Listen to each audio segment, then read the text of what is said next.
Hey folks, welcome back to the channel. I am Brandon, and I'm glad that you've decided to stop by one more time to see what we're up to. So, our first adventure of 2023 took us to northern Arizona on a trip that we just kind of threw together on somewhat of a whim.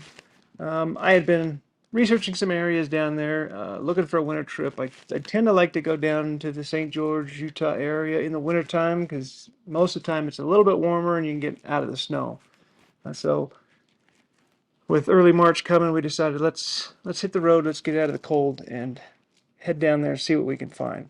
But we wanted to see something new and different, so we chose to hit some things in northern Arizona that we never visited before, which is kind of shocking. We lived in uh, Washington, Utah, just outside of St. George for a year and a half, and didn't even bother going to Page, Arizona to see the Horseshoe Bend, or I never even heard of White Pocket. And maybe you have, maybe you haven't. If you haven't heard of it, I'm going to take you there because I found it really cool and interesting in my research. So we're going to bring it to you. So let's go check it out.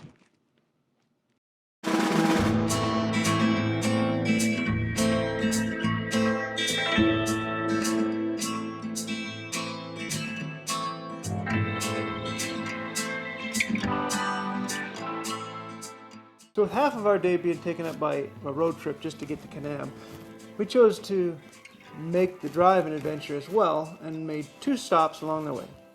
The first one was in Circleville, Utah, where there's a little landmark there that I'd been wanting to visit for years, and that was Butch Cassidy's childhood home. There's not much there, it's just a few buildings, but you get a little bit of history of the outlaw and how he grew up there, and we'll cover that in a future video. So we won't get into too much depth here, but definitely something you're going to want to check out if you're in the area. From Circleville, we decided on a whim to swing into Bryce Canyon National Park. And we've had an exceptional winter, and there was plenty of snow to show for it. We got in there, and we just had a snowstorm, so they plowed some of the roads. Half the park was still closed because of the snow. So we really only got to explore for a couple of hours. We didn't get to hike anything. We weren't really prepared for that, but we did get to look down into the canyon with the snow covering all the hoodoos and the main amphitheater, and it was just gorgeous. I've been there in the wintertime before, but not with nearly this much snow. It was way, way cool to see. Definitely worth, I mean, if there's a park out there, in my opinion, and that's just my opinion, if there's a park out there that you want to see in the wintertime, it's Bryce, because just the contrasting colors between the snow and the red rocks, it's way cool. So I was glad to see it, but it did make, literally we were walking along the trail to these overlooks, and the fence was below our knees because the snow was so high. So it was pretty wild, and definitely worth our time. So from Bryce Canyon, we made our way to Kanab, which was our base camp for this trip. Now, although we were staying in Utah, most of the activities that we did, the places that we saw, were all in northern Arizona, just over the border. You crisscross borders, really, to get into these places.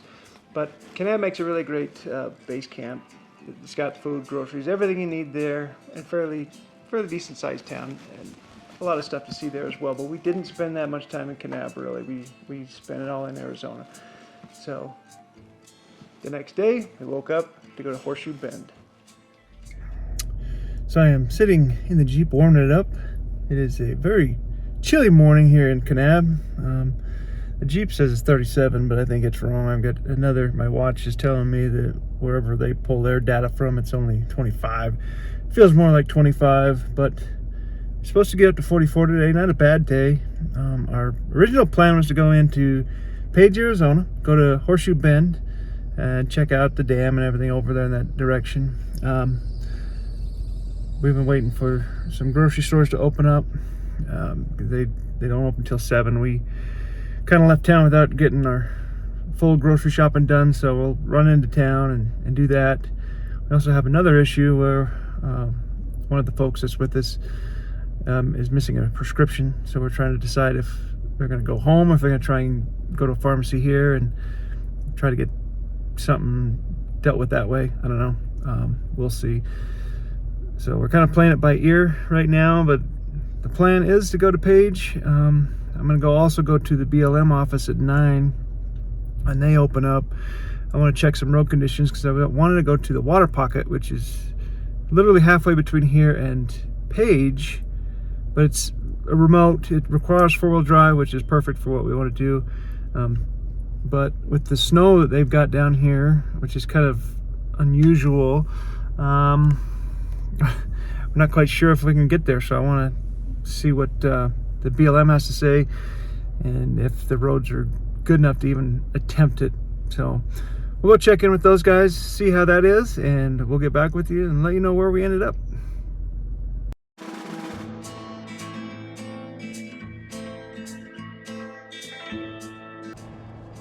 So we got all our issues dealt with this morning. We are a full group. Nobody had to go home. So we are on our way to Page, Arizona right now.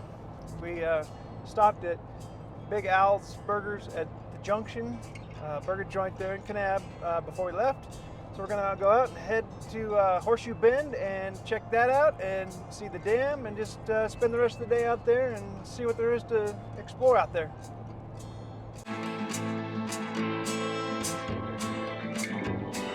So our first stop in Page, Arizona was the overlook for the Glen Canyon Dam. At 710 feet tall, it's kind of hard to miss, especially when you have to cross the bridge in front of the dam to get into Page itself. So we absolutely had to go check that out.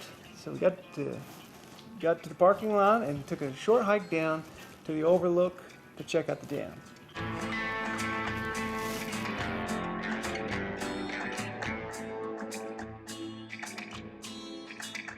The dam was built between 1956 and 1966 and is responsible for Page, Arizona even existing. It was built for the people that were actually doing the construction on the dam, and it still exists today, although at a smaller capacity as far as population goes.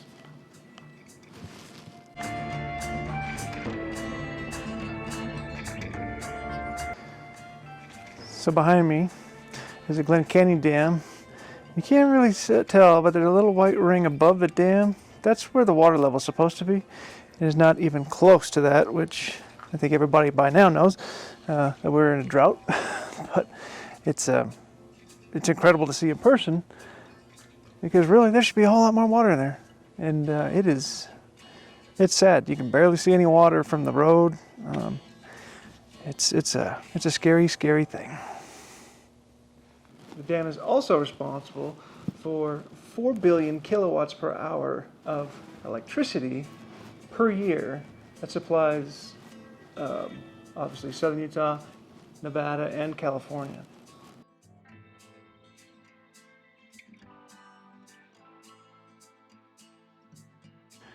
So it's from here at this dam that the Colorado River moves and heads south through the Grand Canyon.